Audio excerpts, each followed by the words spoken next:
Azathoth by H.P. Lovecraft.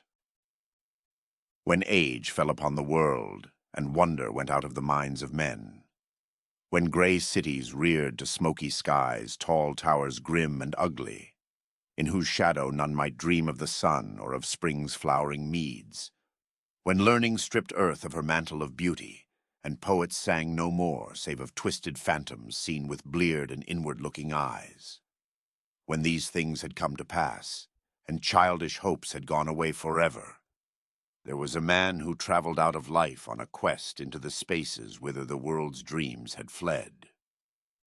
Of the name and abode of this man but little is written, for they were of the waking world only. Yet it is said that both were obscure. It is enough to know that he dwelt in a city of high walls where sterile twilight reigned, and that he toiled all day among shadow and turmoil, coming home at evening to a room whose one window opened not on the fields and groves, but on a dim court where other windows stared in dull despair. From that casement one might see only walls and windows, except sometimes when one leaned far out and peered aloft at the small stars that passed. And because mere walls and windows must soon drive to madness a man who dreams and reads much, the dweller in that room used night after night to lean out and peer aloft, to glimpse some fragment of things beyond the waking world and the grayness of tall cities.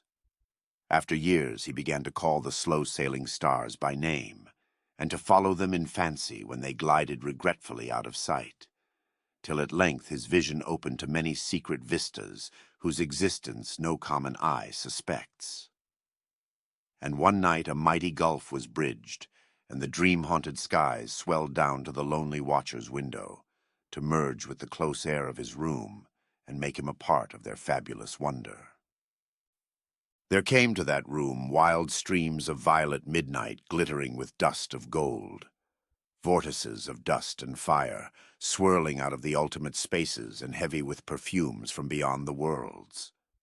Opiate oceans poured there, litten by suns that the eye may never behold, and having in their whirlpools strange dolphins and sea nymphs of unrememberable deeps.